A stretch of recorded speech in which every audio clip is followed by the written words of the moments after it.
Take a minute to think of what a nation is. Let's say the United States of America. What makes someone American?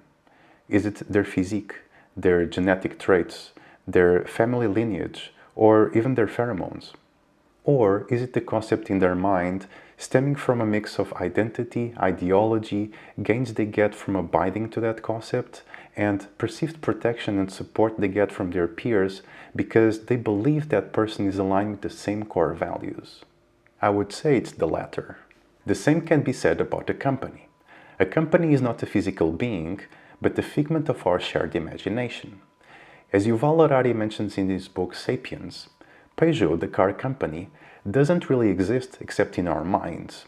We have the common belief that Peugeot exists because we also have the common belief of what the company is, how it should be represented, who should represent it.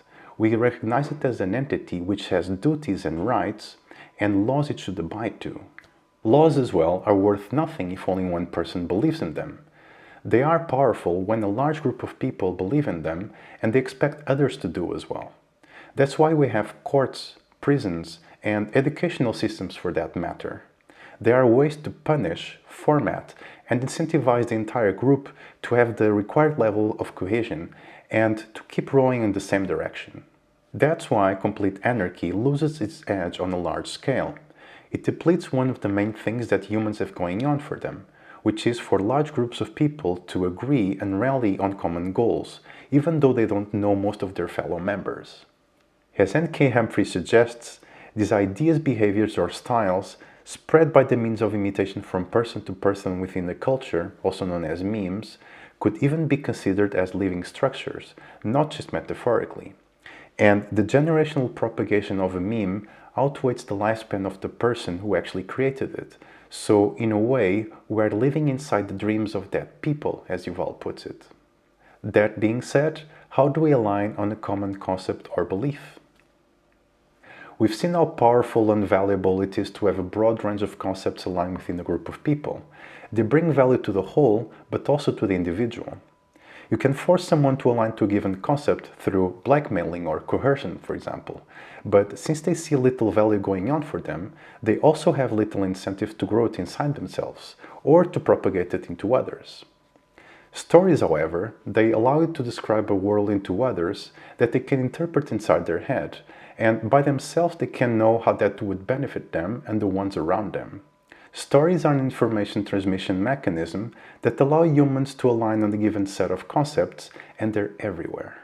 For example, children's bedtime stories, and notice that many of them transmit moral values. This is how one should behave in a given situation in order to align to a given society or group. In an interview, when the interviewee tells a story about their childhood, how they achieved X, Y, and Z, how they created a company, their struggles, etc. Novels, biographies, and movies. When a leader, let's say a CEO, convinces others of their vision and the future prospects that would derive from working in a certain direction. When meeting someone and talking about your background and your goals. When you sell your skills to employers, giving a summary of your professional trajectory. When politicians portray their vision on how they want to improve their nation. Or the lore of a nation, tribe, or family, and their duties, rights, and laws. As Yuval Harari puts it, we are the only species with the ability to use language, not only to describe things we can see, taste, or touch, but also to tell stories about things that don't exist. And the magical thing happens when a group of people value and interpret the concept in the same way and are highly aligned. Narrative is the first and most crucial step for leaders to solve big problems and to shape the world for the better. After all, a person can have the greatest idea in the world, but if they fail to rally others to make it come alive, then nothing gets done. With that, I hope this story had a positive impact on you, and I'll see you in the next one.